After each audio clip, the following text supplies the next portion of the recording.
All right. Hey guys. Hello. Here with Henry for the first Gunpla Builder interview. It's a new series that I just recently talked about. I think I just announced this in my Gunpla news video that was just yesterday or 2 days ago. But yeah, it's a new series that I want to do once a month, interviewing a different modeler. So just thought it would be fitting to start it off with Henry here. If you guys don't know, anyone who doesn't know who Henry is, I think that would be kind of surprising. Henry, do you have the window open there on your screen? Or no, I do. Sorry, I'm getting echo. I'm trying to figure out what that is. It was from me anyway. All right. Yeah, but anyway, so you want to introduce yourself? Like, I think everyone probably knows who you are, but just in case anyone doesn't.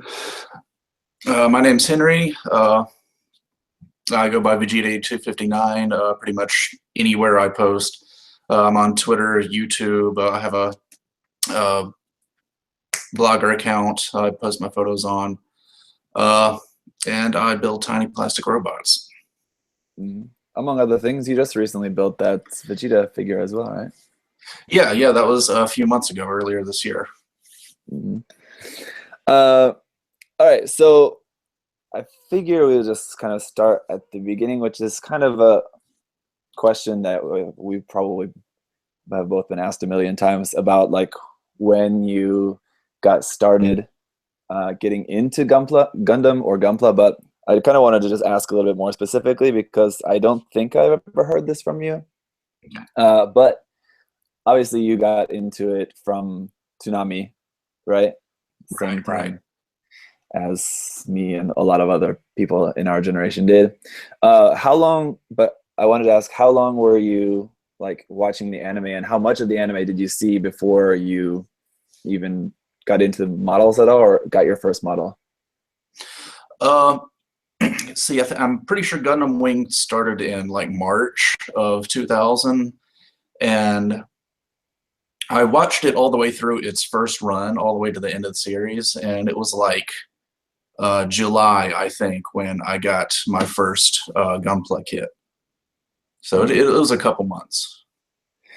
Do you remember where or what was it? It was a 1:144 scale Shenlong Gundam, and I got it from a website that's no longer in business called actionace.com. Wow, They had never heard of that. Yeah, they haven't been around for years, but they had a decent Gunpla selection at the time, so that's just the place I found on Google, and that's where I got it from. How did you even figure out that model kits existed from the series? When they were airing Gundam Wing on Toonami, they actually started airing commercials for the model kit, so that's where I first found out about it. All right, yeah, those commercials, who could forget? But for some reason, I guess I was thinking that those commercials didn't come around until a little bit later, but yeah, they started airing towards the end of Gundam Wing's run. It seems like your memory is a lot better than mine when it comes to all that anyway, so I'll definitely take your word for that. All right, so you said it was the 1:144 scale Shenlong. Right. That's interesting because mine was the 1/100 version of the Shenlong. Was my first kit. Also, so you got that from that website. So like back in that time when you were first buying kits, like were you buying them mostly primarily from that website, or what were other places like you were getting kits? I think I ended up buying two from that website. Later on that year, I bought a 1:100 scale Wing Gundam, but that summer, kits were slowly starting to make their way into retail stores here in the U.S., like Toys R Us and Walmart, and even like GameStop and places like that. So I got a few kits from retail stores here. Did you ever use eBay at that time? No, I never used eBay back then. I didn't get an eBay account until 2 or 3 years later. So I guess that would have been the same time. I think probably right away I wasn't either, but yeah, maybe a few years later I started perusing there because I just remember seeing eBay was so fantastic because you would see like the sets.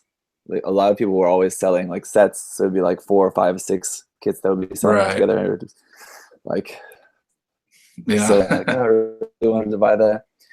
I remember when I first started seeing those, the first like 1 in 44 scale non-grade seed kits, Right. and thinking that they looked so awesome. And looking back, I'm so glad I never actually ended up getting any of those, because man, but it looked cool Right. back then. Anyway, all right. So since then, have you? Because for me personally, I've been kind of like on and off over the years. Have you been like buying and building consistently ever since then? I started off kind of strong. You know, the first year I was into Gunpla, I basically was just buying Gundam wing kits because that's all we had here in the U.S. at the time. Yeah. And you know, high grades and no grades. And then a year later, I bought my first master grade, and then a year after that, I bought my first perfect grade. But you know, I'd buy maybe 4 or 5 kits a year, something like that. And then around, I don't know, 2006, 2007, I kind of lost interest in Gunpla. I was on a really big Transformers kick because that was another series I was really into. But then in 2008, 2007, 2008, when Gundam 00 came out, I watched it, and it really kind of reinvigorated me back into Gundam and the Gunpla hobby as well. So that's where I really started picking up with building and painting, and started trying to do more techniques, because at the time I was still just spray canning and hand brushing my kits. And I think it was the fall of 2008, that's when I started my YouTube channel. A few things that I just wanted to go back to, just among your answer there. A few things I wanted to pick up on. What was your first master grade and perfect grade kits that you picked up there? My first master grade was the Alex, and my first perfect grade was the RX-78-2. Oh, one of the worst master grades, so I've heard. But But it's all right.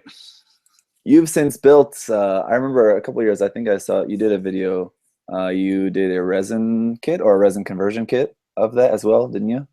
Yeah. That was actually a commission for a friend. So, but yeah, I was using the 1 Year War Gundam as a base. Looked much better, I think, than the Bandai master grade kit. Yeah, it was a cool looking kit. So speaking then back to, you said 00 got you back into the series, or into the hobby a little bit. So do you like have any special feelings about 00? Would you place that then as like one of your favorite series? I know probably Gundam Wing, I think, is probably what you would say is your favorite series, but aside from Wing? Yeah, 00 is definitely my top 5. Mm-hmm. What else? I really enjoyed that series. So it's kind of, yeah, I don't know. It's a bit of can't really figure out how people rate that series, because like there's a lot of people that love Zeta, and there's a lot of people that love Unicorn, and there's definitely a lot of people that love 00. There's definitely a lot of people that don't like 00, and it's really hard to tell with people. There's some people that you wouldn't think that they would like 00, but they do. Right after 00 finished, around the time Awakening of the Trailblazer came out, it was so insanely popular that like that's all anyone would talk about is Exia, 00 Riser, Setsuna, blah blah blah. And around then, I kind of started to get tired of just hearing everyone talk about it nonstop. But it's kind of like how Iron Blood Orphans is now. Yeah, but a few years later, I found after it cooled off, I went back and sort of reflected on it and said, I really, really like 00. So, yeah, to be honest, I don't know if I've ever actually watched the series more than once. I maybe should go back and watch it again. But for me, it's always, I mean, I didn't have a bad experience watching it the first time. I thought it was interesting, and there was definitely a lot of, especially like specific moments in the series that I remember that definitely stood out. It's like really cool moments. One thing I just want to say, just to interrupt here for a minute, is for everyone watching in the chat, thank you for watching. At the end of our just discussion, Henry and I's interview here, there will be time to ask questions. So if any of you have questions for Henry, please save that until the end, and then we'll do all that at that time. So anyway, what other series do you love? I really like Stardust Memory. That's probably my number 2 favorite. I like the designs. I like the characters. Just the story. I like everything about that series. That's another one I really enjoy as well. So you're happy about the new HG Ground GM? Yeah. Yeah. I like pretty much anything from the 8th MS team. It was might have been the second Gundam series I saw, I think, because I think Cartoon Network played 8th MS team and Mobile Suit Gundam at the same time. So I have a lot of attachment to it as well. It was weird that I think I just didn't really watch much of First Gundam at that time. And I don't know if it had something to do with the schedule or it just like wasn't as interesting for me at the time. I can imagine that it probably wouldn't have been as interesting for me at that time, like just because it was just so old school. And yeah, kids want to see shiny new things. Yeah, either that or just it was on at a different time, some odd time when I just wouldn't watch it or something. I don't remember, but I didn't ever watch First Gundam until many years later. Anyway, so since you've been pretty consistently into the hobby for a long time, how has your family been with it the whole time? Because I know now you're moved out, you're living by yourself, but like even before when you were still living with your parents. Yeah, like when I was in, I mean, they've always been supportive of it and stuff. When I was in high school and I was a little bit more irresponsible with my money, my parents would get on to me for buying kits when I should have been buying other things. But other than that, it's been no problem at all. And they're really supportive when I told them about my YouTube channel and that I had all these followers and stuff, and that I was actually, getting money from the ad revenue. So that, and just the fact that it's doing something productive with the hobby, and rather than just like sitting there alone, right? Right. And then how about your girlfriend too? Is she interested in Gundam at all, or Gunpla, or she's into other fantasy and sci-fi series. She's really big into like Doctor Who and Lord of the Rings and stuff like that. She knows about Gundam, and she's perfectly supportive of me and my hobby, and she was really supportive of my trip up to New York to GBWC this year. But she hasn't built a Gunpla kit yet. I've told her that one day we can sit down and snap a kit together if you want to, but she hasn't taken me up on it yet. Yeah, so she gets the sort of nerdy side of that. Yeah, definitely. Still not chomping at the bit to really get her feet wet yet. Right. Yeah, well, I'm kind of in a similar boat here. My wife doesn't really have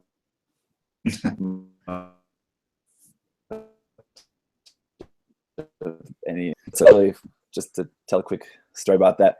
When we got married, her wedding present to me was that she agreed that at some point she'll sit down and watch one series of Gundam with me.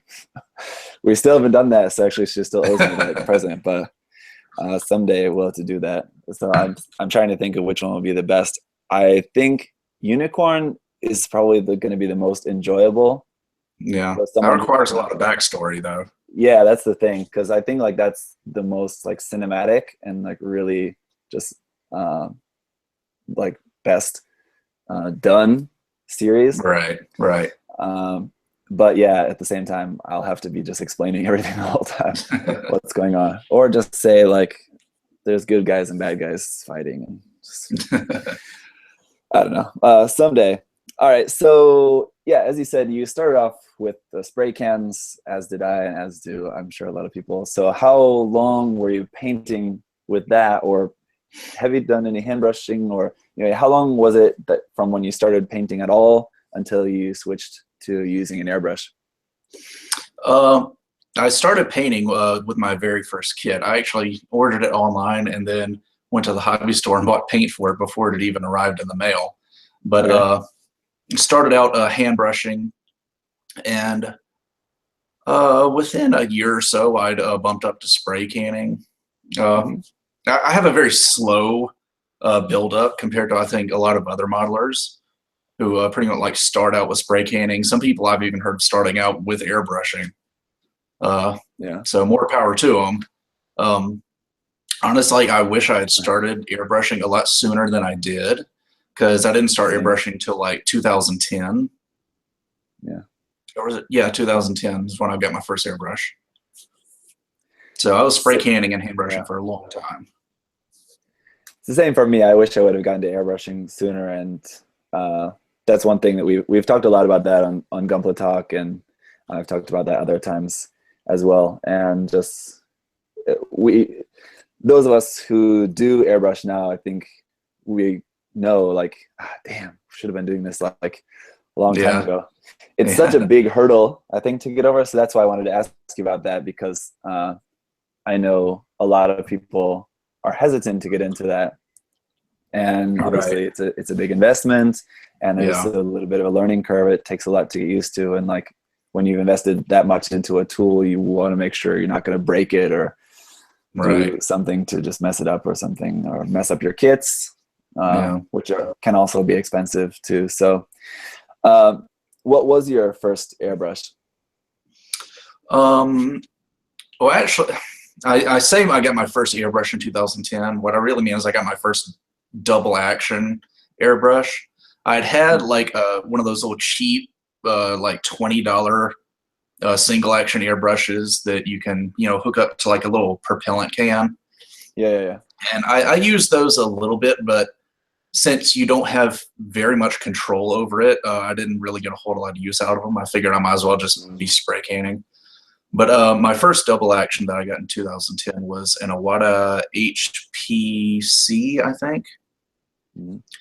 And the one... Go ahead. Go ahead. The one I've gotten... Sorry. I was going to ask about the compressor as well.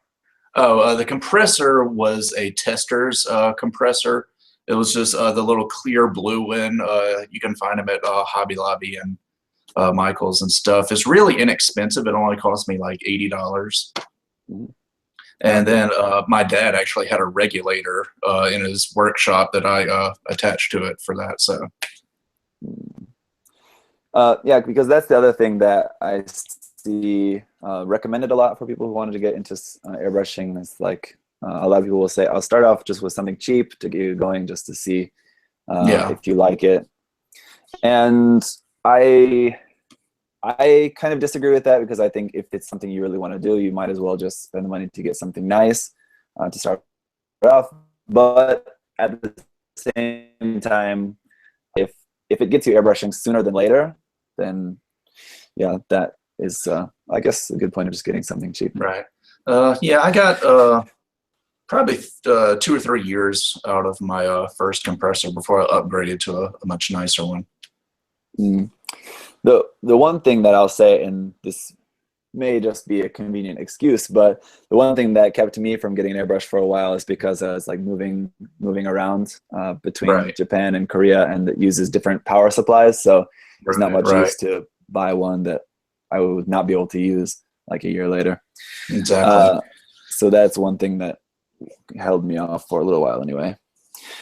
All right. Also, so I think I've heard you say kind of recently, actually, I think it was maybe when you started work on your Tengu Gundam, that you maybe correct me if I'm wrong, that you said you felt like you have a lot of technical skills, but not a lot of creativity when it comes to just being able to like make something up. Right. I've pretty much always been that way. I also draw and paint and stuff, and I can draw and I paint, but I'm good at observational drawing and painting, where you look at a photo and you copy it onto paper. I basically do straight builds and a lot of copy the box art paint jobs, and I'll do scratch building. But even then, I'm trying my best to adhere as closely to the line art as I possibly can. And I just, that's one thing that I haven't done very much in this hobby, is branch out and do really like creative stuff up until this year with Tengu Gundam and the crazy bear guy I did back in the spring. Hang on just a second, Henry. All right, sure, no problem. Yeah.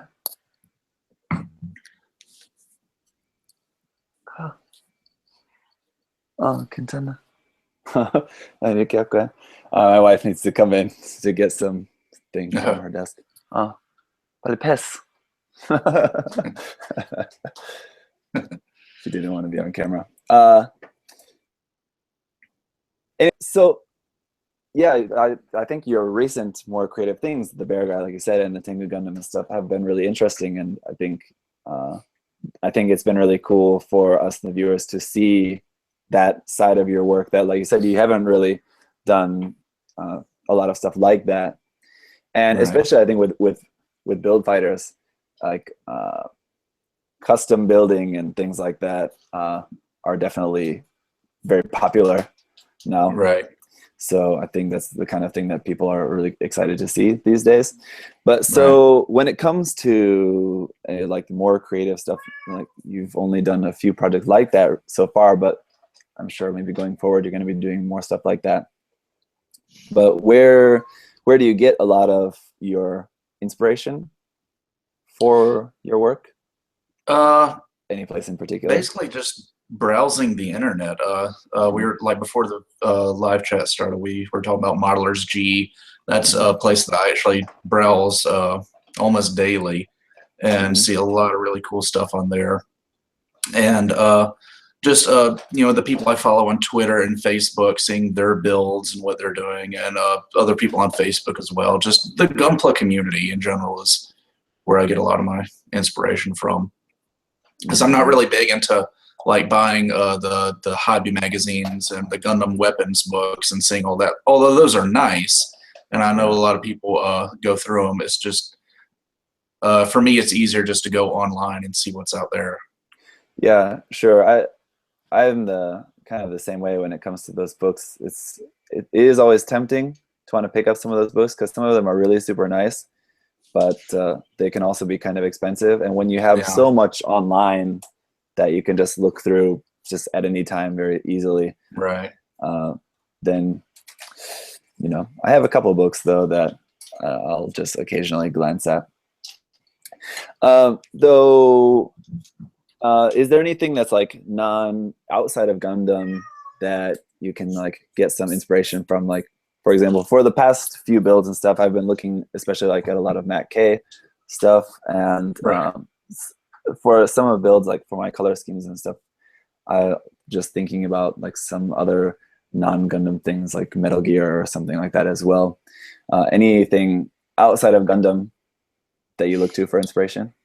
I think me and you are kind of into the same stuff, like Metal Gear and Matt K and things like that. Like I said earlier, I'm a big Transformers fan, and I like Macross as well.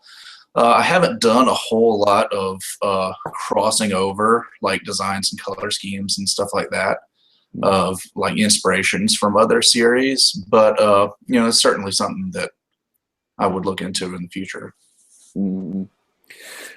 Any plans to do any more, like something more custom or scratch build? Scratch building, yeah. I've actually got a pretty good idea for what I want to do for GBWC next year. I don't want to say what it is just yet, but unfortunately I got to get a kit that's been discontinued, so I'll have to track that down first before I can do it. Say no more. No more what? Say no more. I know what it is. No, I'm just kidding. I have no idea. There is only a few kits that have been discontinued, though, I think. So I guess that could narrow it down, but still, I don't know. Yeah. Well, I mean, not technically discontinued, but like I just can't find it in stock anywhere. Yeah, I've still got one more kit in my Oz project I've got to do. I got to do a 1/100 scale Tragos. Yeah. So that's I've got a few parts scratch built like on the feet and the forearms, but it's got a long way to go. Whenever you do get to that, do you already have like a list of orders for people that you need to make copies of that for? Actually, don't have any plans to recast Trigos. In fact, I'm going to try and do it all with ply plate and see if I can get away without doing any resin. Okay. All right. So another thing, just when it comes to your building process, is I wanted to ask, what do you do when you get burnt out on a specific project, or just the hobby in general? I'm a really big procrastinator. That's my biggest problem with well, really just anything in general. But you know, if I'm like my Proto Zero, people have been asking about my Master Grade Proto Zero for months because I haven't worked on it since last year. Yeah. But right now it's just sitting in a box, and I've finished like 4 or 5 kits since the last time I worked on it. So if I get burnt out on a specific project, I'll usually just box it up, put it to the side, and then work on something else. Or if I'm burnt out on Gunpla in general, then I'll, you know, do some of my other hobbies, video games, movies, drawing, painting, stuff like that. Just, yeah, I guess I'm kind of the same way. Just don't work on something for a while. That's why I have the same. I have a few works in progress that I think are perpetually in that state. Yeah, once you take a break and you've been away from it for a while, you'll get that itch to start building again. It'll just kind of come back naturally. Yeah. For a few of mine, still waiting for that itch, but it's just always something else to do, always something else to work on. And for me, I just get like really ADD. Like if I get some idea that like I'm really excited about something, I just really want to start that right away. And then that like takes away some of the steam for like the project that I'm already working on. Right. So that's kind of the dangerous thing for me.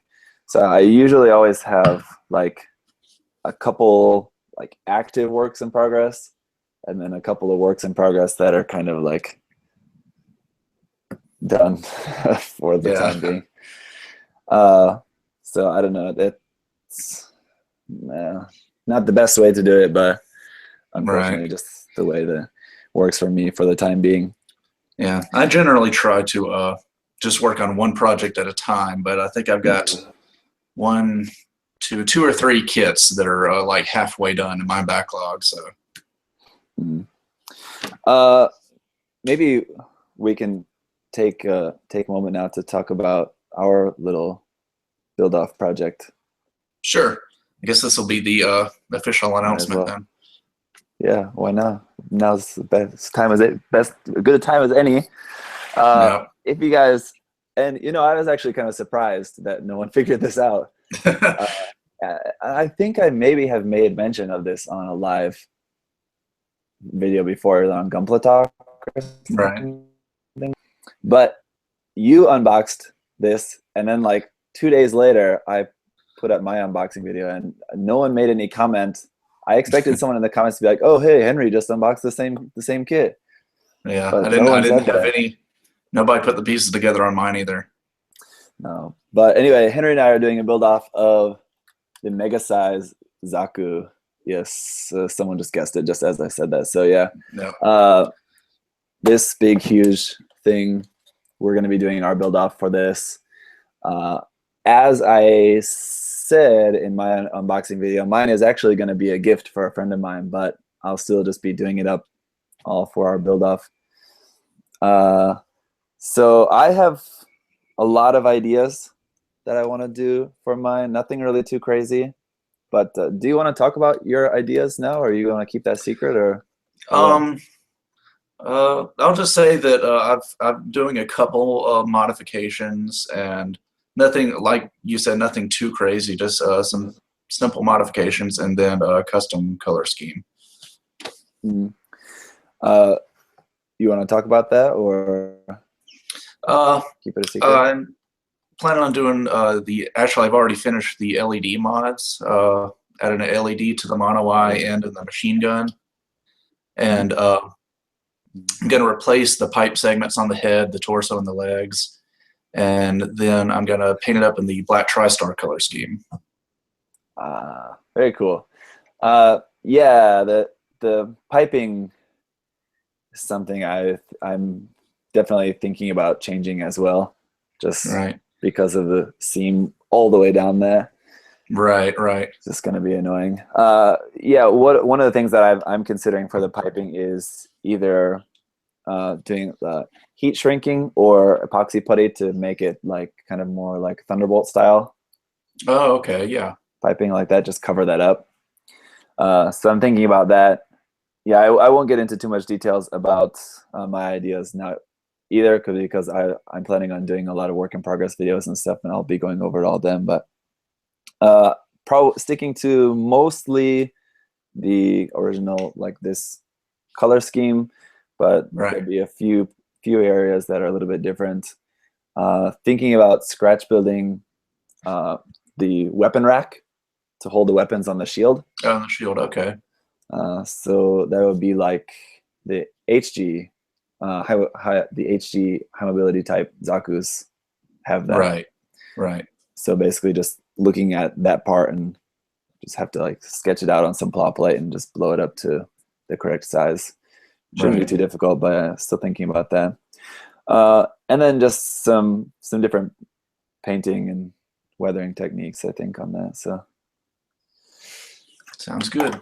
Yeah. Anyway, so I'm planning on doing a lot of work in progress videos for that. It's going to be a project that I think, just because of the sheer size of the kit, will take a little bit of time.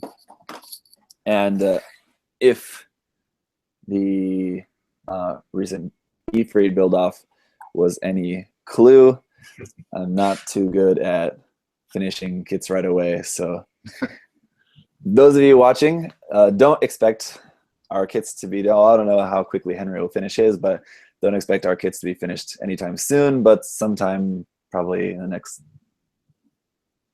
at least 2 months, I'd say probably. But well, if I finish mine first, I may just upload my video about the same time you do, so it's more in sync. Yeah, I'm planning on trying to devote all of my attention to that as soon as I finish up a couple of works in progress here. So just been really struggling to finish this master grade Dragon Momoko Strike Noir kit. Right. It's just, I was going really fast on that, trying to finish it before I went to the Philippines, because I was planning on taking it there. And then just afterwards, it's been really, really slow. I've been like chipping away at just doing like the panel lining on it, just like a few parts at a time. Right. Anyway, so that's just slowed down a lot, but I have finished up another couple of things in the meantime, so that's okay. So anyway, a few other things here that I wanted to ask here. So you said that one of the places that you look to for inspiration is just the community in general. So what, I mean, aside from being a source of inspiration, what are some things that you really enjoy about the community? Just the kind of the sense of camaraderie that a lot of people have. You know, I probably wouldn't have even bothered to go to New York if it weren't for you know, the meeting probably close to a dozen people that I previously only knew online. So just, you know, the sense that you've got all these people who support you, and you can, you know, chat with your model kits, or not even necessarily anything Gundam related. There's a few people that we, you know, half the time we talk about just life stuff and not even Gunpla related. Yeah, sure. I've felt the same, like when I am with other friends who I know are also really into Gunpla or something. Right. Yeah, we're not always talking about that, of course, right? Yeah. But come back to that at many points. So when you're obviously someone in the community who has a little bit different perspective probably than a lot of people, because you're seeing it and you're participating in it as someone that everyone knows, kind of. So, and I am now kind of a little bit of the same thing, I guess. But I guess like going back to when you first started your YouTube channel, what was the community like then? When exactly did you start your channel? think I started my channel in October of 2008. Mhm. Back then, the YouTube Gunpla community was very, very small. Mm. It was like there was Prime 92 and Too Old for Toys, versus Z, and a couple other people, but it was a very, very small community on YouTube back then. Most of the Gunpla community was in forums back then. Mm-hmm. And, forums are still popular and people still go to those, but, I think the way the YouTube Gunpla community has grown so much in the past few years that it's kind of become its own thing. Yeah, definitely. And like you said, there are still forums, but it seems like a lot of that has shifted out of forums, especially onto Facebook, of course. Right. Yeah. Facebook's another one that's really blown up in the last few years. Just to give a shout out, since we're talking about forums, just shout out to the Mecha Lounge. If you guys haven't checked out the Mecha Lounge, check that out. That's run by Simon, our friend Gundam UK. So please do check out that forum. But so when you first started your channel, like you said, there wasn't a lot going on. So what forums were you using at that time, or were you taking part in the forums at all? I was in Hobby Fanatics a little bit. I didn't post very, very often. Mostly I was in Gundam Eclipse. Okay. I was actually pretty active in there for a while, and I just kind of got out of forums, not necessarily that forum in particular, but just forums in general, and just sort of made my transition to other mediums. I had a Gunpla Facebook page for a while, but I don't know, it just kind of got out of hand with some negativity on there. And so I said, I'll just close that down and just do YouTube by itself. And I still have my Twitter open. There's basically no negativity in my Twitter at all. So Yeah. that place, all the people that follow me there are really, cool and supportive and, reasonable people. But I think the thing with like Facebook is it has a much larger user base than something like Twitter. So you've got a lot more people there. So you're going to get people of all kind of different dispositions. Yeah, of course. It's actually kind of interesting how you hear, like, not in the Gunpla community, but just otherwise, you hear about how toxic everything is on Twitter and everyone's trolls and bots and all this stuff. Right. I never have that experience on Twitter, but then again, I don't really use Twitter that much. And then mostly what I'm doing on Twitter is looking at Japanese modelers' work, probably 80% of the time, or 90%. It's mostly just used for me for just looking at other people's work rather than doing anything else. But yeah, so let's talk about the negativity for a minute, because I think our community is exceptionally not negative for the most part. And I was just talking with a friend of mine. There's a guy I know who follows my channel and Facebook page quite a lot, Riley. And we were talking about this. We're actually from the same area in the United States. His hometown's just right next to mine. And we were talking about the fact that compared to most hobbies, like or other like communities like video games and other things like that are popular these days, among the Gunpla community, there's really not that much negativity at all, especially like towards newcomers. Right. And I even said that it almost feels like the worst critics for newcomers in our hobby is the newcomers themselves. Like, you'll always see people referring to themselves as noobs, or hey, newbie question here, or hey, I'm a noob. I have a question about something. And so it almost seems like they're their worst critics, whereas like other people, if you just ask some question about, oh, what's the best paint thing, I don't think a lot of people would say like, hey, noob, why are you asking that question? So it just doesn't seem like, we just don't really have that in our community for the most part. And of course there is negative people people, just because, like you said, it's the internet, and especially on Facebook, you'll see, you know, all kinds of people. But would you agree in that it's mostly pretty positive?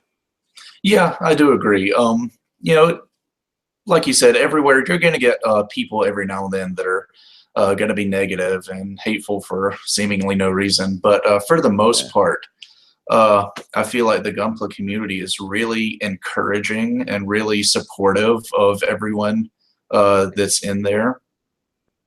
And you know, even like other modeling communities, like armor modelers and stuff like that.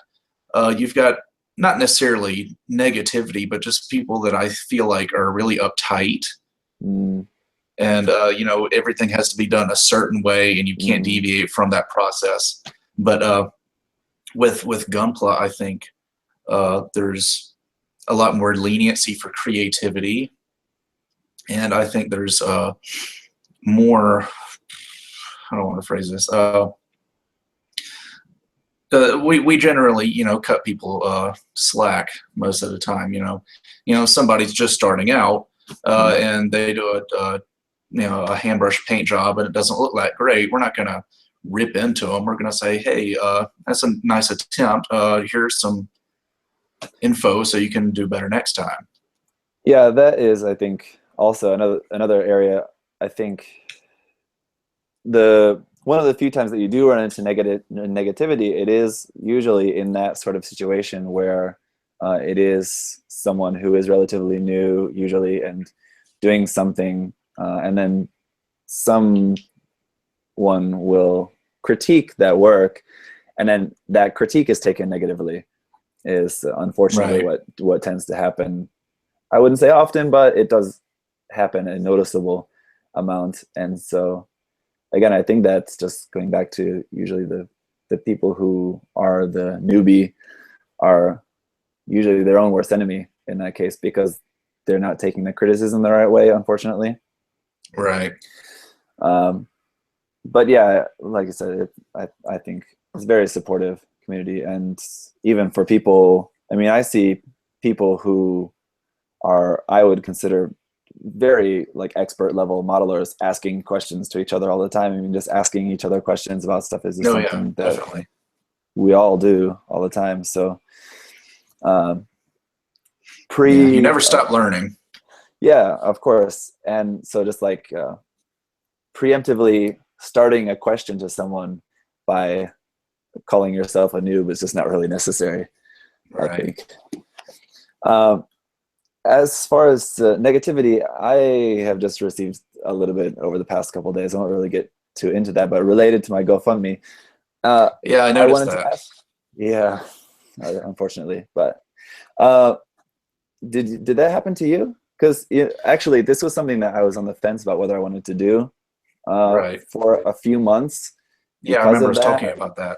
Yeah. Yeah, because I was worried about that, and then you did yours, and I think I told you at that time, like, oh, good chance for me to see how the community reacts to that. Yeah, I was actually I was actually surprised that you had negative comments on yours, because I didn't get any negative comments on mine.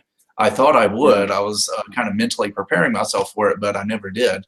So I was surprised when I saw those comments on yours. Yeah, I don't know. I don't know. Yeah, it was strange. Anyway. Yeah, you know, it's just gonna happen, I guess. But people like you said, yeah, it's just gonna happen, and so I expected that as well, and I didn't really know to what level to expect that, so I guess it wasn't too much more or less than what I expected, I guess. And the point is that the goal was met and has now been far exceeded in very, very quickly. Congratulations. 48 hours. Yeah, thank you.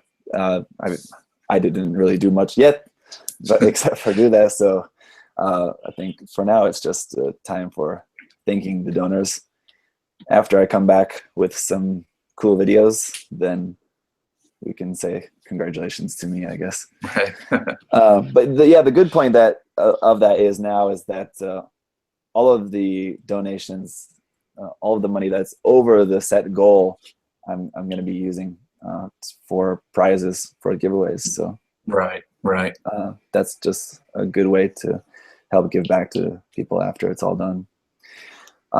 You donated as well too, so thank you for your donation. Very well. I actually was gonna say like, I didn't really donate to yours, but I did in a different way, kind of. Right. So not directly on there, but anyway, so just the last couple of things here that I wanted to ask you about was just like if you had a more control, like for example, if you were like on the board at Bandai, if you were like a really high up person in Bandai, what kind of things do you think that you would change, or what kind of things do you think you would bring back that maybe Bandai has done in the past that don't do anymore, or what kind of things do you think Bandai should do in the future? That's a few different things, so I'll let you take whichever part first of that. I guess one is I would open up P Bandai internationally, because there's obviously a market for it. It may not be as big a market as Bandai would want it to be, but they actually tested out an American P Bandai a few years ago. But all they had was like some little One Piece statue, like figure art Zero from Dragon Ball, and then some mecha from an anime I didn't even recognize. Okay, yeah. And it didn't sell very much at all, because they only had those 3 little items on there. And I guess Bandai was like, oh, there's no market for P Bandai in the US, and they closed it down. I think that if they actually put stuff that would sell well on there, I think that it could actually be pretty profitable for them. I don't know, and it would be interesting to know, but if I had to guess, I would say that P Bandai Gunpla is where are probably their best selling P Bandai items compared to other things, like you said, like One Piece and other the other things that they because P Bandai's been doing a lot of reissues lately as well, on like the Astray Red Frame and Tall Geese 3 and things like that. The really popular P Bandai items, they've been re-releasing them a couple years after they were initially produced. Yeah, I think it was just last time we had Xavier on Gunpla Talk. He had a good point about that, though, is that one of the reasons that the Japanese people like P Bandai stuff is because they like exclusive stuff. And if Bandai is going to keep reissuing that stuff, then the value of that loses goes down. its exclusivity. So I think they're kind of messing up there a little bit with their own formula. What's something then that Bandai did do in the past that they don't do anymore that you would like to see brought back? I would like to see them not bring back master grades, but ramp up the production of master grades, because we've got 3-4 master grades this year. Each year goes by, we get fewer and fewer master grades every year, and it's really kind of sad to see such a popular kit line just dwindling away. But at the same time, it's understandable because they've really ramped up production of high grades. We're getting more high grades than we ever have, and that's probably due to their popularity, because a lot of newer people get into high grades. A lot of younger kids will do a high grade before they move up to a master grade. Yeah, of course. And as far as other things, just bringing back some of the older kit lines, like the 160 scale no grades. Those are really cool, because you don't have to pay the perfect grade price, but you've still got a decent looking 160 scale kit. Since we're both working on our mega size kits, do you wish that they would continue the mega size line? What's your kind of first impressions of that?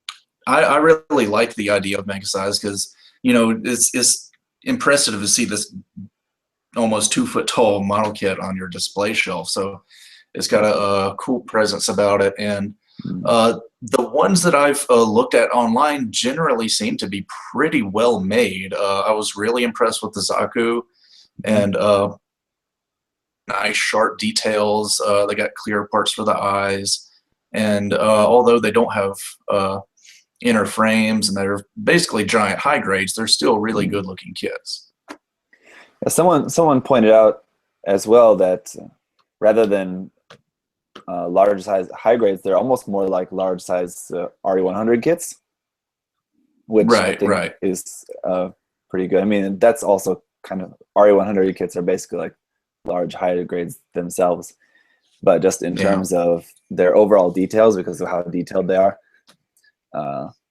the mega size line are really, really nicely detailed, like you said. I expected you to say to bring back the inserts in the top of the master grade box with the huge. Oh yeah. That was something. Yeah, when I was thinking about those that were question, nice. that was something that immediately came to my mind. Although I did just think of something. If one thing I think I would change above all else is I would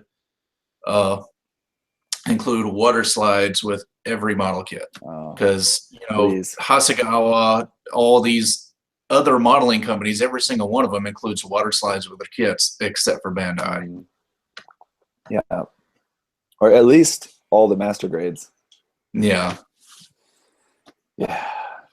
Even for high grades, I mean, just a little small little water slide decal sheet with. Doesn't have to be like a Verka or anything. Yeah, or at the very least, start producing the water slide decal sets like they used to. Yeah, sold separately. So at least we have the option. Just make them in sets. Like what was the magazine that recently did the water slide set with for the IBO decals? Yeah. But I noticed that. Like that. Yeah, I've noticed that since Bandai stopped making new decal sets, that the Chinese decals have really sort of exploded over the last few years, and have you can get decals for pretty much anything from China. Yeah, right. From our good buddy Samuel. Yeah, Samuel and other Chinese places as well. They'll take like the clear sticker sheets and scan them and then blow them up to different scales and stuff. You'll see a lot of that on eBay and different like Chinese and okay, the video dropped out for a second there. Okay. But yes, all right, so then just like the last aspect of that, or just the other aspect of that question is, what is something that you wish Bandai would stop doing that they're doing now? I guess you kind of talked about P Bandai, but that was more of a change. Let's see. Anything that comes to mind?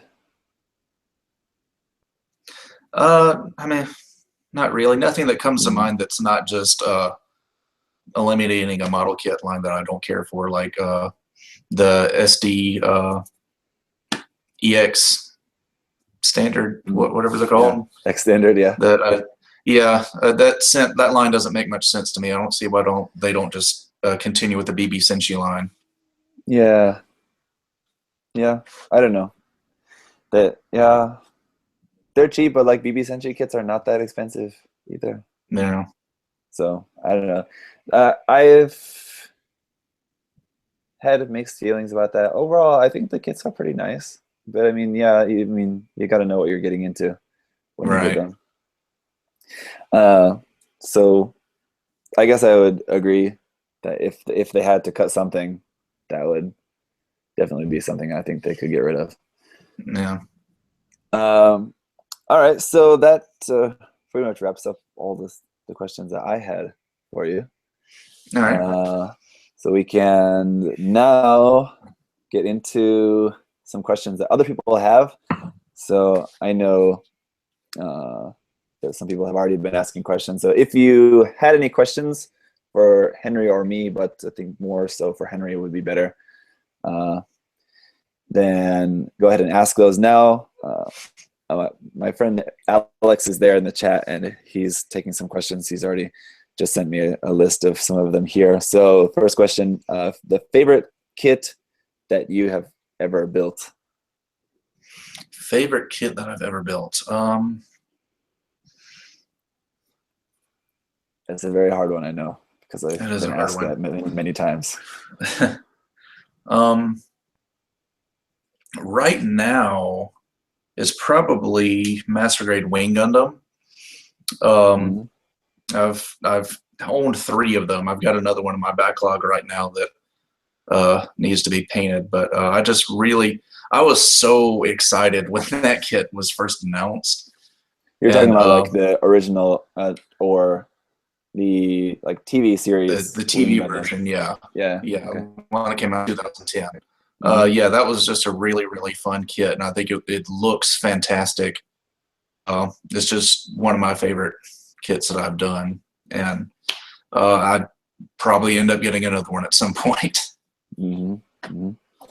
This is that your favorite among the different versions of Master Grade Wing Gundams that we've had? Yeah, yeah. I've always liked the TV version better than the Kotoki version. Mm. I'm the other way around, but that's okay. How about the worst kit that you've built? Worst kit. Let's see. Master Grade GPO2 is Oh, not great. yeah. It's got some proportion problems. It can't hold the shield pretty much at all. And it's one of those that would really, really benefit from a 2.0. Unfortunately, I don't think we'll get one anytime soon, but Very unfortunate, but yeah, I think when people ask about like what kits I think should get a 2.0, I think the GP series is what I always say. To be honest, yeah. Stardust Memory is a series that I like, but I wouldn't put it in probably even my top 5. But you being a much bigger fan of Right. that series, I'm sure would love that. Among the 3, I guess the GPO 1, 2, and 3, which one would be your favorite if you had to get one to get a 2.0 kit? Definitely the GPO1. Mm-hmm. I'm actually okay with the Master Grade GPO3. It's got some issues, but it's not terrible. Mm-hmm. And the GPO1, I just think is one of those. It was among the very first Master Grades to be released, and Yeah. I think it's actually got a pretty good probability of being the next 2.0. That and the Alex. Yeah, fingers crossed. Those would be 2 very good candidates, very deserving candidates for a 2.0 for sure. Yeah. So we'll have to see. All right. Favorite? Someone asked your favorite 00 kit. Since you said you're a fan of 00, do you have a favorite 00 kit? I haven't built that many 00 kits. I've done, snapped together Master Grade Exia and the Master Grade 7 Sword. I really like the 1 to 100 scale no grades. So just to interrupt you for a second, maybe would you say that is a series that you really liked the anime series a lot more than the model kit line particularly? Yeah. I like the lead Gundam designs from 00, especially in the first season, but none of the bad guy. Well, there's a few the enemy mechs that I like, but for the most part, I'm not going to go out and buy a GNX or a Overflag or something like that. Mm-hmm. Actually, I think among like the enemy suits from that series, I think the GNX and the Overflag are only few that maybe I would want model kits of. I have an Overflag, and I would like to get a GNX at some point, but it's funny that we're kind of opposite there. All right, what was your most frustrating Gunpla project? Let's see. My Tauruses that I just completed were pretty frustrating. Not necessarily the kit itself, but just the issues I had recasting it. Mm-hmm. Really ran into some bubble issues, which I could have solved if I would just save up and buy a vacuum chamber like the professional resin casters use, but I just haven't made myself go out and buy one yet. Also, my Master Grade Proto Zero that I mentioned that's in my backlog is pretty frustrating. That's why I haven't finished it in like 2 years. And can I ask, because I know there wasn't really a whole lot involved in terms of what you had to change with that kit. I mean, compared to other projects that I've seen you complete that were much bigger projects, what's holding you back on the Wing Gundam? Mainly it's the shield and the wings.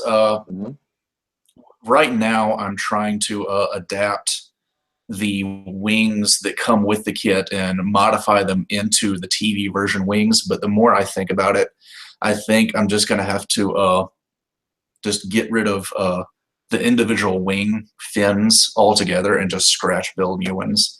I think that may be the easiest way to go rather than trying to adapt it to the pre-existing kit. And the shield as well. I actually got a high-grade Wing Zero shield from one of my friends, Jabman025, actually, and I think what I'm going to end up doing is just taking the under part of the Master Grade shield and attaching it to the inside of the high-grade shield and just cleaning that shield up a bit and getting rid of some of the excess panel lines instead of trying to modify the Master Grade shield, which is what I was originally trying to do. Do you think you would have been better off just scratch building one, just totally from scratch? Like the whole Wing Zero? No, I mean just the whole shield instead of modifying the shield. Maybe. I still think I probably would have taken that underside, the gray piece from the inside of the shield, just because of the way it attaches to the arm and the back for the burn mode. But yeah, modifying the Proto Zero shield into a TV version is just not gonna work out. It's just they're too different. Yeah. Okay. Next question here was what do you? Okay, that was about burnout. We kind of already talked about that, so let's go to the next one here. Other than top coating, what are your methods of avoiding paint from chipping? That's actually a good question.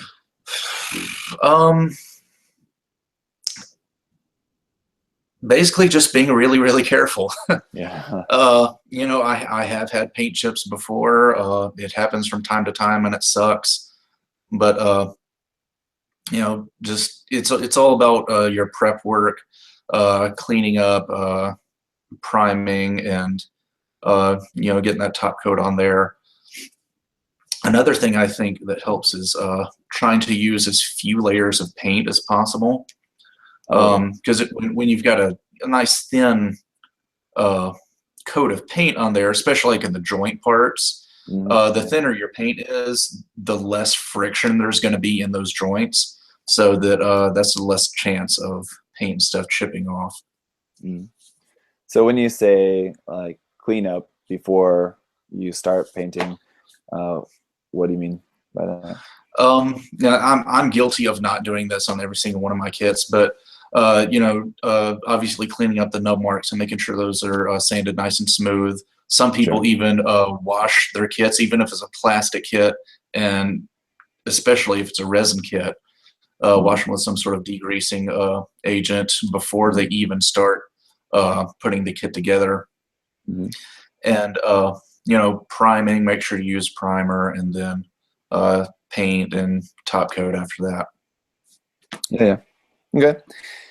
Yeah, I usually tend to get at least one chip on every kit, no matter what I do. So yeah, it's very annoying. You know, actually, I just recently showed that kit that I got from Mokimatsu. I did a video about that. The Vanitas, it's up there actually. And one thing that I noticed just from working with that kit from him is that the paint seems so strong on that. Like when I was just like posing the kit, I didn't feel like there was no way that that thing was gonna scratch no matter what I did to it. So I thought, man, I need to ask him what he's doing to his kit to do that. So I haven't taken the time to ask him that yet, but I really need to, because whatever he's using on that, I don't know whether it's just the type of paint that he's using or the type of top coat or whatever, but it's pretty amazing anyway. Yeah, I think 99% of the time my paint chips happen during final assembly. Mm, or when I'm posing it for the photo shoot. yeah. It's the same. So yeah, I always, when I'm doing my final assembly, I'm like shaking. Please. Have to be so careful. All right. Let's see. Uh, someone asked how you balance your life and your hobby. Um, is that an issue for you, or Um, how's that going? I guess a few years ago it probably would have been around 2010, 2011 is when I was really cranking out kits. I was doing a kit from start to finish like once a month. Mhm. Of course, I was just getting into airbrushing, and I was really excited about starting on this new adventure with the airbrush. Mm. And in those days, I really was. It was like go to work, come home, work on Gunpla, go to sleep, repeat the next day. Mm. But nowadays, I'm building kits a lot slower, and not a bad thing because I'm spending a lot more time, hanging out with my friends and my girlfriend and doing just all kind of stuff. I'm not focusing on Gunpla as much as I did back when I was a lot more active. So balancing my hobbies with my life, my work isn't really that big of an issue nowadays. Just wait till you get married Yeah, and have a kid. It's always fun. that's what I've Uh, heard from everyone I know. yeah. Anyway, here is a kind of interesting question. Here he's just basically wants to know about. He says he's noticed a trend of people adding a lot of munitions to their kits, and it seems to be unbalanced. I don't know if that's a new trend. I think that's probably been around for a long time, but I guess like overly arming a kit. I don't know. Yeah. What are your thoughts about that? Uh, like you said, it's kind of been around since uh, I wouldn't say the beginning of the hobby because a lot of stuff you go back and look at a lot of older builds like from the 80s, like hobby magazines from the 80s and 90s and stuff. Mm, Things are usually pretty clean and simple and yeah. well put together. But I think late 90s, early 2000s, you've seen a lot more stuff like Mm, have missile launchers all over it and, carrying, 5 different machine guns on each arm and all this kind of stuff. So it's definitely something that's been around for at least 15 or 20 years now. I guess just for you personally, in terms of like weapon loadouts or something, is there like anything specific that you really like, or like a certain aesthetic of weapons that you really like, or a specific type of weapon that you really like? I would rather have one big weapon than a lot of smaller weapons on a kit. Mm-hmm. It's one reason I like the full armor double Zeta so much because of the enormous cannon on its shoulder. Yeah. But yeah, I like to stick to simplicity, Mm-hmm. and I just have like I'd rather have one really cool looking weapon than a kit that's just absolutely covered with them. Mm-hmm. And as far as types of weapons, I like that's the word I'm looking for. I can't remember. Live ammunition weapons like machine guns, Gatling guns, things like that. I just think they have a more realistic, more kind of a gritty feel to them than beam weapons or beam sabers, things like that. Mm-hmm. Like the Faz's cannon. Right? Yeah. That'll be an exception to that. Yeah, one of the exceptions. This is just a kind of question just that I just thought of, not from the list here, but what is the most expensive kit that you bought? Because we were talking about things with a lot of weapons, and I thought of the Dendrobium, and I thought, oh, I don't think that I've ever seen you build that kit, but No, what is the most expensive kit that you don't have a Dendrobium, but actually, it's funny you should mention that. The most expensive kit I've ever bought, I'm planning to do after I finish the Mega Size Zaku. It's a G System Nero. It's a GM type suit from Gundam Sentinel, 172 scale. So that's just using the G Systems frame for that then, right? It uses a little bit of G Systems frame, not a whole lot of it. I remember. I'm really looking forward to that because I love the design of the Nero. I really wish that Bandai would make a kit of that. But yeah. I remember you also had that really expensive resin Nightingale. I think you got a long time ago. Oh my God, you're right. You're right. That was more expensive than the Nero. Aha, see? Yeah. Way better than you know yourself. Yeah. Yeah. It was about $100 more than the Nero. So. Because I remember those videos and just think like, that thing is crazy. I remember. And then like the next year they released the Reborn 100 Nightingale. Yeah, it was not very long after that. So yeah. Oh man, Henry's got to be loving that. Have you ever got the RE kit? No, I haven't seen much point since I did the B Club kit. It's kind of been there, done that. Because they're almost exactly the same. Yeah. What did you do with your B Club kit? I actually ended up selling it. So. Okay, that's good. Did you? Because I know, like, when you took your break from YouTube and the hobby for a while, I know you got rid of most of your stuff. Did you keep any of your like painted finished builds? Yeah, there was a handful of them. Mostly resin kits, like some of my Gundam Wing B Club kits, like Heavy Arms and Sandrock and Ares and stuff like that. I did keep a handful of them. You have those still there? I've actually, since I started back with Gunpla, I have since sold them off. But so no, I don't have them anymore. But you were hanging on to them for a while anyway. Yeah, had them for a little while. Someone asked, do you have any experience with Citadel paints? Never used Citadel paints. I know a lot of people do because I've seen a lot of people online use them, and just about every time I go into a hobby shop, I see a display rack of them, but I've never used them now. What do you use primarily for your paints? Right now, I'm using mostly Mr. Color. I do have some Testers enamel paint that I use for mainly like small hand brushing and detailing stuff, also for doing panel line washes. And I use All Clad for top coat. Here's someone asks, what would be a Bandai release that would completely catch guard? I guess that'd be kind of hard to guess because it'd be something. Your audio broke up a little bit when you were asking the question. What would be a Bandai release that would completely catch you off guard? Something that would be totally surprising. Let's see. I think that'd be hard to answer that because that would be hard to answer. It's so surprising that I wouldn't be able to think of it for answering a question. But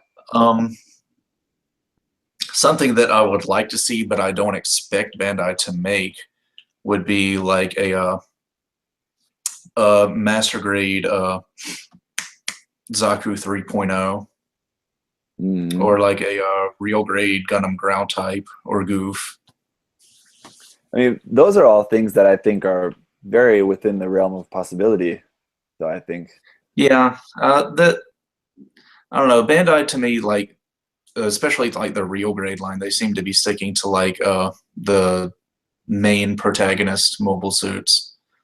So I mean, we haven't gotten very many grunt suits on the real grade line. The ground Gundam is a little bit kind of walks that line a little bit because it is sort of like a grunt, but it was also the both at the same time. The lead of that series. And the Goof, I mean, is similar to, like, I mean, we got the real grade Zigok. It was the Shars. But that actually did surprise me when they announced that.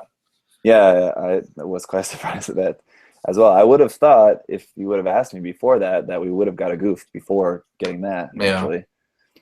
But that was pretty surprising. What's something, I mean, I think you just kind of already answered that, but it's a little bit different from how this person asked the question.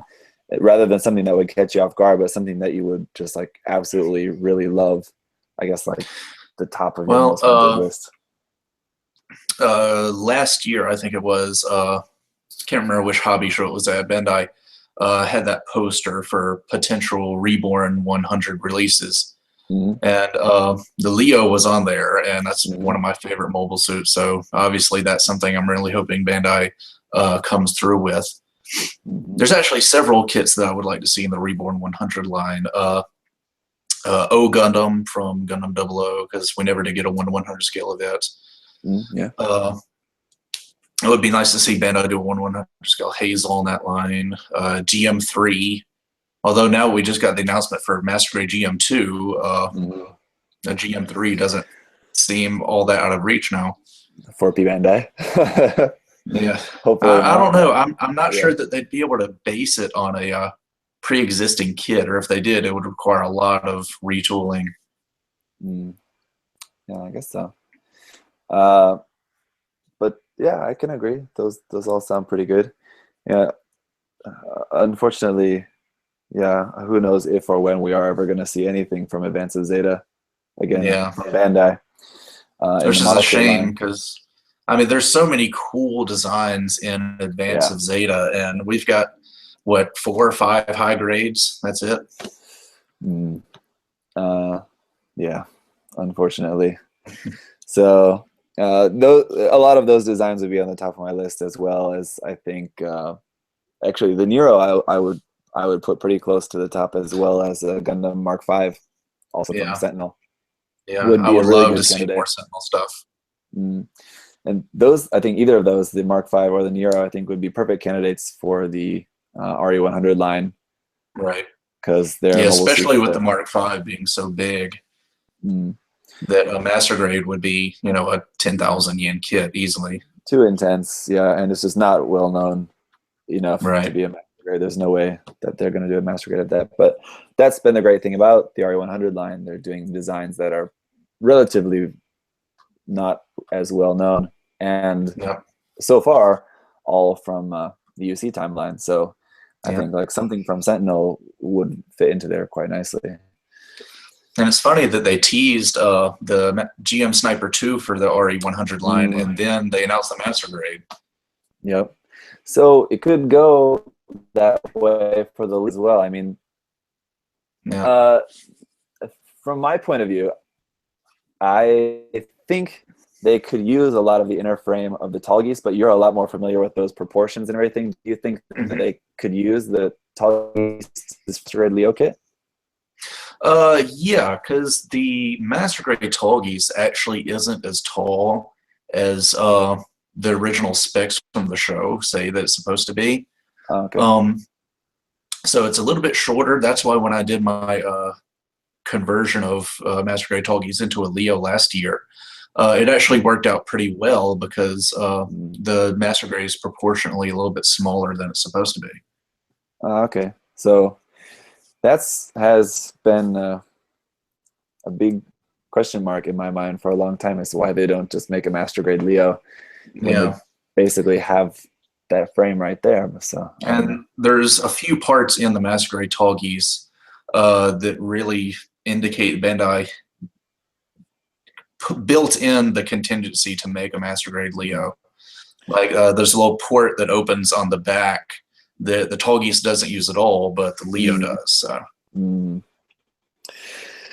Fingers crossed. Anyway, so yeah, I saw that poster that you're talking about for the RE100 releases. I thought that kit especially should really be a Master Grade, and then, like you said, with the Sniper 2 being a Master Grade, it kind of got me thinking again more about the Leo, but I guess we'll just have to see. Check a couple more questions here. How do you think? Someone asks, how do you think about scratches? What do you think about scratch building? Any advice you would give for people who haven't done any scratch building? Look up the scratch build manual. I know that volume 1 is floating around online. If you just give it a search on Google, you can probably find it. I haven't seen volume 2 on the internet, but I do have the actual physical book, Mm. and it's all in Japanese, so obviously there's going to be a language barrier there. But just looking at the pictures, you can get a pretty good idea of some really good scratch building techniques. I know I've gotten a lot of cool ideas from that book as well. And there's actually, what was that book that was released last year? It was in English. It had like the cool jest on the front cover of the book. Yes, I know what you're talking about. I Yeah. think Simon is still in the chat, and I'm sure he has the book. So Simon, if you're there, let us know in the chat. Yeah, I know that was. It's right on the tip of my tongue. It was co-produced by Habime, I think, wasn't it? Yeah, Hobby Mate. That one. But I forget the name of that as well. But Scratch Build Revolution. Yeah, that was it. That was it. But that's a decent English language kind of intro, although it covers more modification and like doing panel lines and plot plating and stuff like that than actual pure scratch building. But it's still a really good starting off point. Yeah, and just to be clear for anyone who's watching, Henry mentioned about the Gunpla Scratch Build Manual Volume 1 being available online. That is in PDF form. You can just download a PDF of that online, I believe, PDF or just like an zip of JPEGs or something. I don't know, but yeah, I'm the same. I have that on my computer, and then I have the physical copy of the book too. The book too is a lot higher level, I feel like. Than book 1. It's very advanced. Yeah. Anyway, so I wouldn't recommend that for a beginner at all. But book 1 definitely has some cool techniques that you can check out. Let's see here. I guess a few people have asked to see the Tengu Gundam up close. You already did a whole video on that. Well, yeah, I already did a video. And it's right there. Anyone who has been asking in the chat to see the Tengu Gundam, I guess just go to Henry's channel and watch the video there. Yeah, I did like a full video showing it off. So. But apparently people have been asking that. Okay. All right. So I think there's like a few other questions here. Nothing really too crazy. Like, what's your favorite grunt mobile suit? Would that be the Leo? Yeah, probably. With the original Zaku being a close second. Or Zaku 1? Zaku 2, but the green mass production version. Okay. Then I think that's pretty much it. So anything else that you wanted to talk about? Not that I can think of. Yeah. I know I guess there's one thing too that I know that we sometimes ask people is just, do you have a particular tool or step in the building process that you really particularly like or don't like? I think my favorite part of the build process is just airbrushing. It's really relaxing for me, and it has that instant gratification where you paint and you immediately see what it's going to look like. Whereas a lot of things in this hobby, it's all about prep work and slow build up to seeing the final result. But with painting, you can see a result immediately. So, yeah, I now that I'm starting to get a little bit more used to airbrushing, I as well really enjoy airbrushing, and I think that's what's been recently letting a lot of these work in progress pile up, because I just really want to paint something, and then it gets held up in like the decals or panel lining and stuff that's just a little bit more boring to do. Yeah. So I feel you on that. Yeah, painting is definitely probably the most fun part of it. Although, just for anyone out there, just a little piece of advice: don't try airbrushing when you're really tired, because on the last kit that I was airbrushing, when I was airbrushing the Gunpla, I was like dozing off while I was spraying that with the airbrush. It's like, oh man, okay, I need to stop, because like I'm just gonna like fall asleep and then like wake up and just like paint all over this thing like that, it's gonna be a mess. So just a little word of warning there for everyone. Just there's one last question here that I just got in.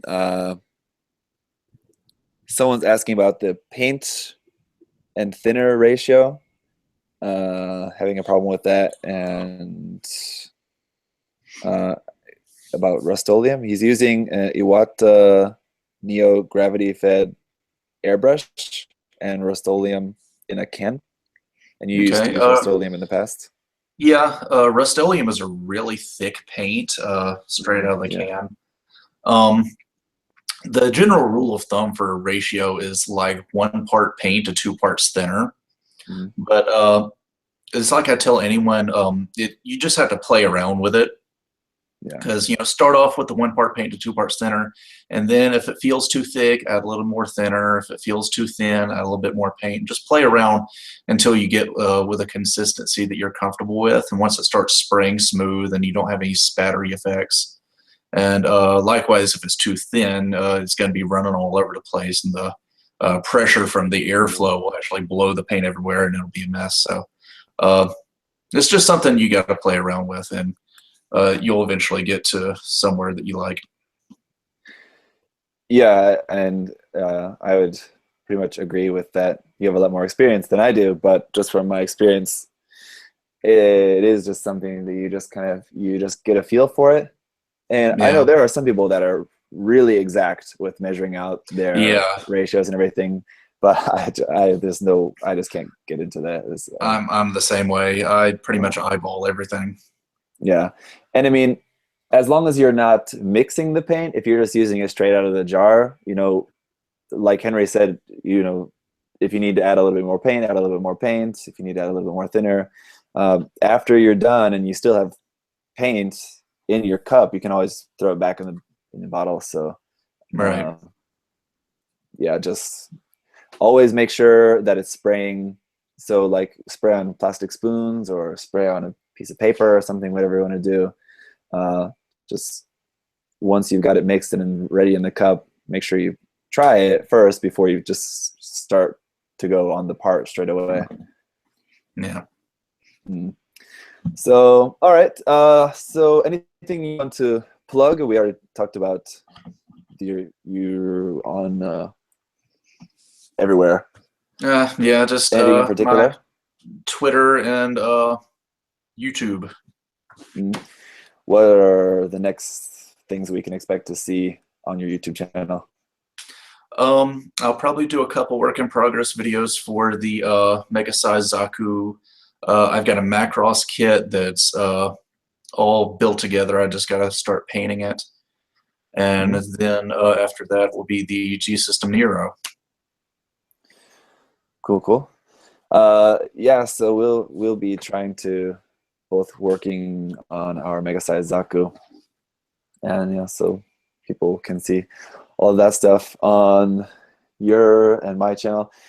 So do you regret now that you got the Shars version, now that you know it doesn't have the bazooka and the other one does have the machine gun? Not really. I wasn't really planning to use the bazooka on mine anyway, because I'm more of a fan of the machine gun. But so yeah, I'm kind of the other way around. Actually, that's why I am thinking about building the weapons rack so that I can just put the machine gun, display it all together. Yeah, just throw the machine gun onto there. But I don't know. I have also been having my doubts about that. Maybe thinking about maybe doing it a little bit differently. But I guess I'll talk more about that in the work in progress. So anyway, thank you for your time. Glad to be here with you again, as always. Thank you everyone who was watching in the video there. If you guys have any other questions for Henry, of course you can always ask those to him directly on his channel or on Facebook or wherever. If any of you guys are seeing this video later and not watching it live and you missed the live feed, just make sure you stay tuned to my Facebook page. Is usually where I post up links for live videos in advance. So if you want to make sure you catch videos live, here on my channel, just make sure you follow my Facebook page. And that's it. So thanks everyone for watching. Thanks, Henry. No problem. See you guys later. Bye-bye.